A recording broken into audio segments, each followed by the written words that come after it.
wabarakatuh. Pertama-tama marilah kita panjatkan puji syukur kehadirat Allah Subhanahu wa taala yang telah melimpahkan rahmat-Nya sehingga pada hari ini kita dapat melaksanakan tugas sebagaimana biasanya di SD Negeri 4 Batun Selatan.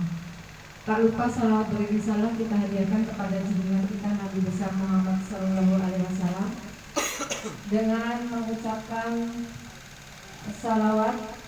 Semoga di hari kemudian kelak kita mendapat syafaatnya. Yang saya hormati Bapak Ibu Guru Majelis Guru SDN 4 Batun Selatan. Selanjutnya yang saya hormati Bapak Ketua Komite.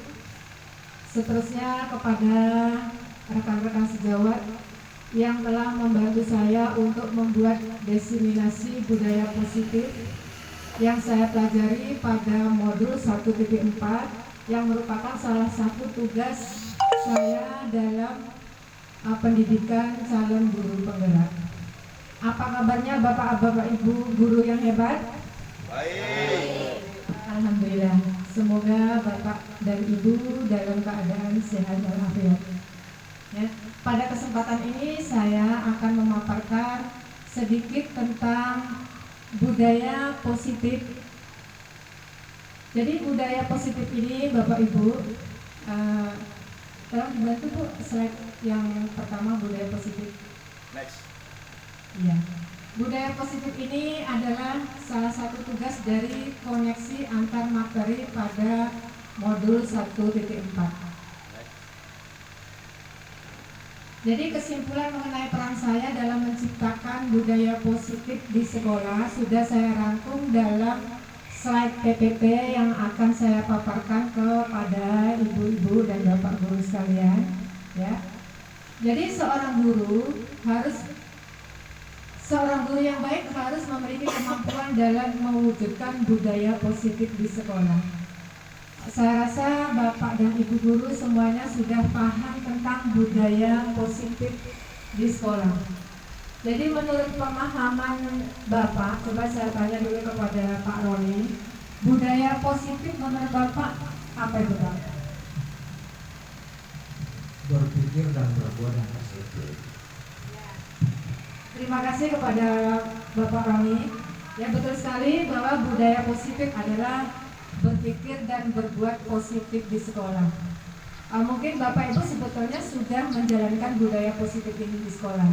Salah satunya adalah hadir tepat waktu, kemudian mengontrol siswa kita apabila dia berbuat hal-hal yang tidak baik di sekolah. Jadi pada dasarnya kita semua ini sudah menerapkan budaya positif yang ada di sekolah. Jadi budaya positif ini dapat dijalankan dengan menerapkan konsep-konsep inti seperti disiplin positif, memahami motivasi perilaku manusia berkaitan dengan hukuman dan penghargaan. Kemudian posisi kontrol seorang guru, pembuatan keyakinan kelas atau keyakinan sekolah, dan penerapan segitiga restitusi dalam penyelesaian masalah. Nah, kita lihat dulu apa itu disiplin positif. Disiplin positif ini dapat membuat murid memahami dan menyadari berdasarkan motivasi internal, bukan akibat paksaan, pujian, atau hukuman. Jadi dalam menerapkan budaya positif di kelas ini Bapak Ibu, kita membuat semacam kesepakatan kelas. Jadi budaya positif atau keyakinan kelas ini kita buat bukan berdasarkan paksaan, pujian, atau hukuman, tetapi kita membuat kesepakatan kelas yang mudah dan ringan sehingga anak-anak murid kita ini memahami apa yang harus dilakukan di kelas. Karena disiplin positif apabila tumbuh dari motivasi internal dalam diri murid akan membuat keyakinan kelas yang disepakati berjalan dengan baik. Kemudian disiplin positif ini juga dapat mengontrol diri dalam melakukan segala tindakan. Cara penerapan disiplin yang mengajarkan anak bertanggung jawab dan menumbuhkan kesadaran diri berdasarkan nilai-nilai kebajikan. Kemudian motivasi perilaku manusia. Guru harus memahami 3 motivasi perilaku manusia.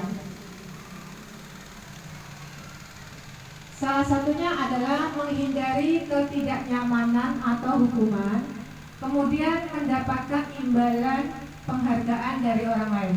Nah, kalau motivasi yang 2 ini Bapak Ibu, ini muncul karena ada motivasi dari luar anak itu sendiri. Jadi dia berbuat baik karena dia menghindari hukuman dan ketidaknyamanan ini tadi.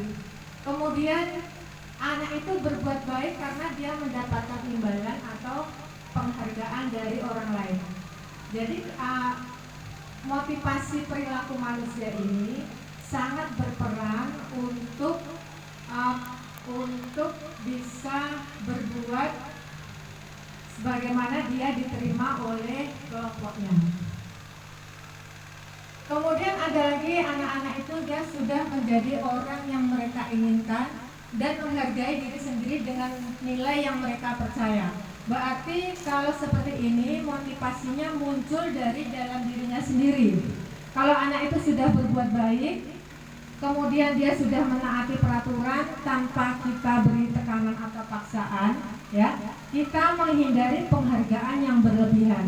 Karena hal ini memberi penghargaan yang berlebihan akan menghilangkan motivasi internal dari dalam diri murid itu sendiri. Jadi ketika dia berbuat baik, dia akan selalu mengharapkan penghargaan. Ini yang tidak kita inginkan.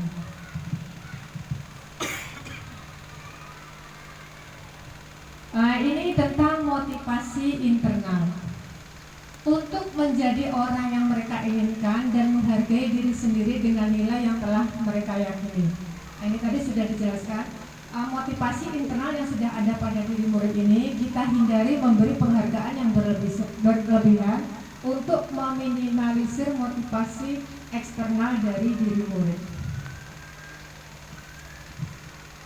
Untuk menumbuhkan budaya positif di sekolah tadi, ya, kita harus menerapkan posisi kontrol seorang guru.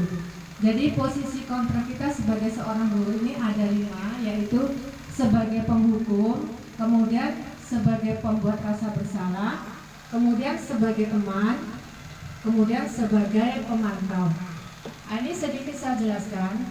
Sebagai penghukum, kita sebenarnya dalam bertugas sehari-hari sudah membuat posisi kontrol kita dalam sebagai posisi kontrol 5-5-nya ini sudah kita laksanakan sebetulnya, tetapi mana yang terbaik yang bisa kita terapkan untuk anak didik kita, ya.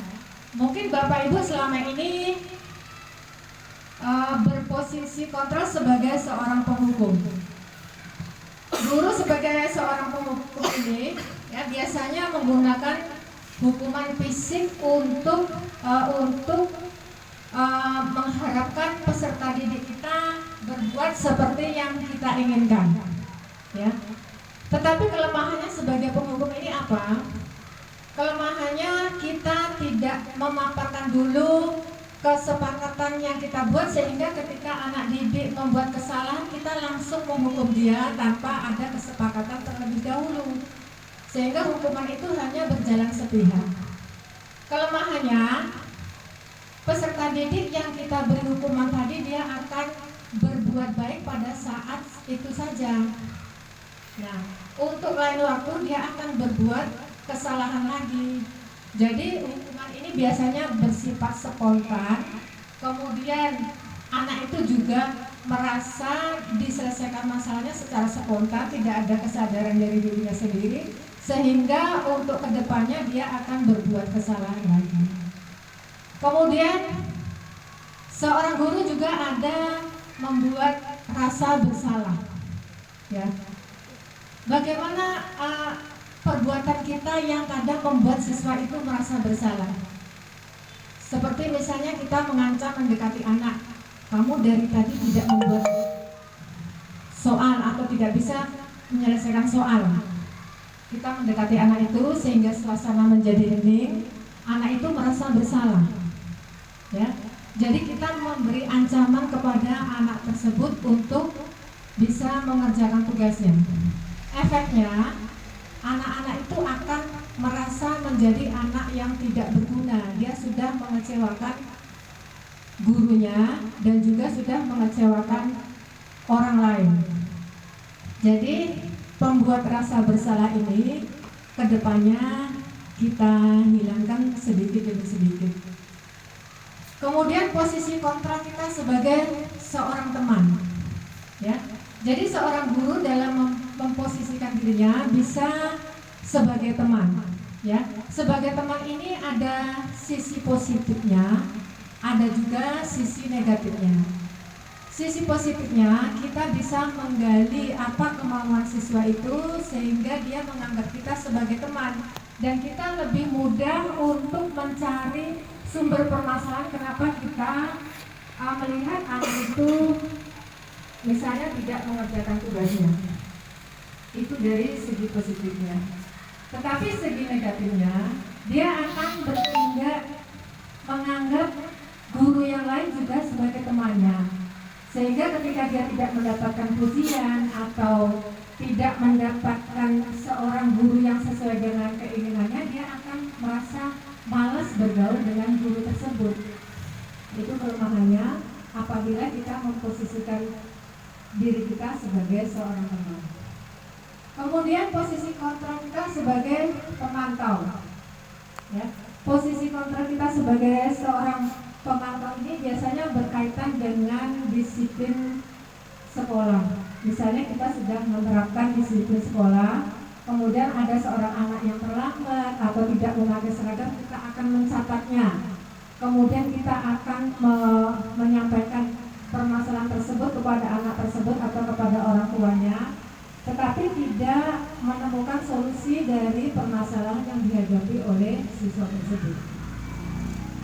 Biasanya kita selalu menekankan kepada anak tersebut, kamu sudah melanggar peraturan, kamu tidak memakai seragam hari ini, kamu tidak disiplin dan sebagainya. Jadi posisi pemantau ini biasanya hampir berkaitan dengan pembuat rasa bersalah tadi. Kemudian posisi kontrol sebagai seorang manajer, ya.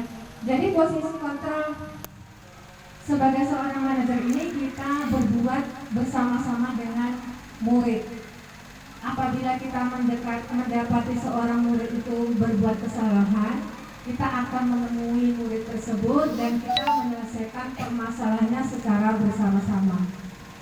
Jadi sebagai manajer, ya, guru mempersilahkan murid mempertanggungjawabkan perilakunya dan mendorong murid untuk dapat menemukan solusi pada masalah yang dihadapinya sehingga tercipta identitas positif pada diri murid.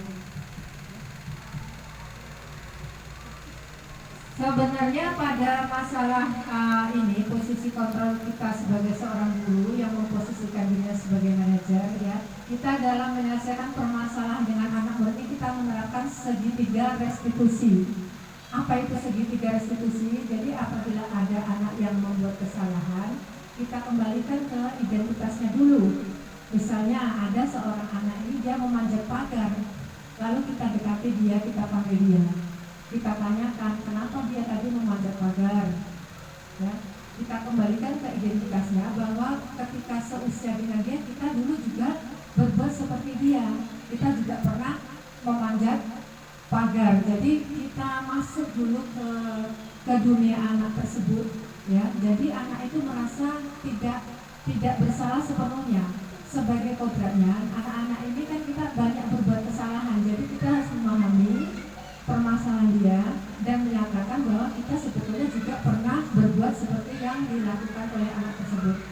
Tetapi kita juga menyampaikan resikonya apa apabila kita memanjat pagar. Kemudian apabila anak tersebut sudah tahu resikonya, ke depannya dia akan tahu bagaimana menyelesaikan masalahnya sehingga tidak mengulangi lagi memanjat pagar tersebut. Artinya kita sudah membawa anak tersebut menyelesaikan masalahnya sendiri.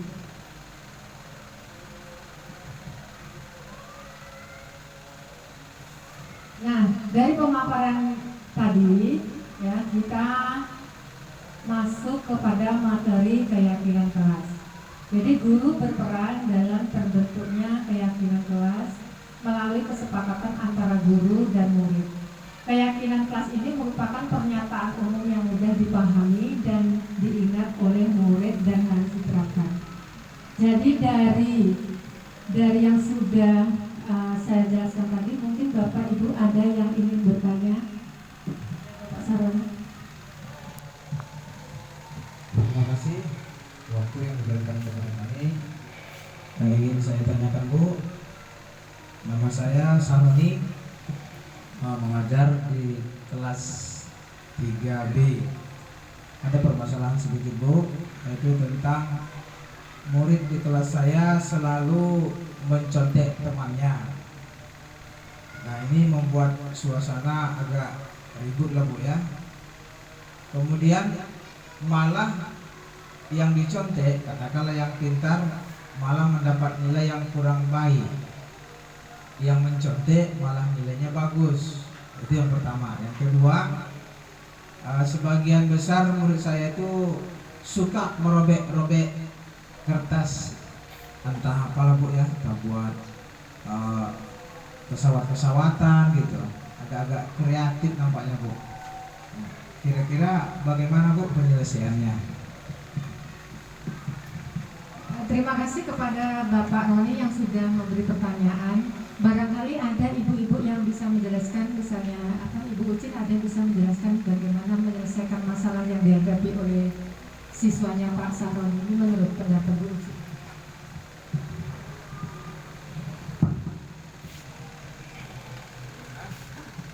Bisa diulang lagi Pak pertanyaannya Pak? Mencotek.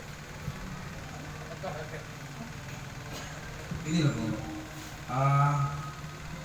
sebagian besar lah Bu, tapi tidak semua. Anak saya itu kebiasaannya kurang pede dengan jawabannya, sehingga dia mencontek dengan temannya sebelah. Tapi setelah saya koreksi, yang mencontek ini malah nilainya bagus jadinya, ya kan? Kemudian yang dicontek malah nilainya rendah. Yang kedua, ya agak kreatif anak-anak saya Bu, suka buat pesawat-pesawat dari kertas, sehingga kan membajir kan. Kira-kira bagaimana Bu penyelesaiannya? Terima kasih. Baiklah, saya di sini coba menjawab pertanyaan dari Bapak Saroni. Kalau menurut tanggapan saya jawab pertanyaan kedua dulu ya Pak ya, tentang anak yang suka mengkoyak-koyak kertas.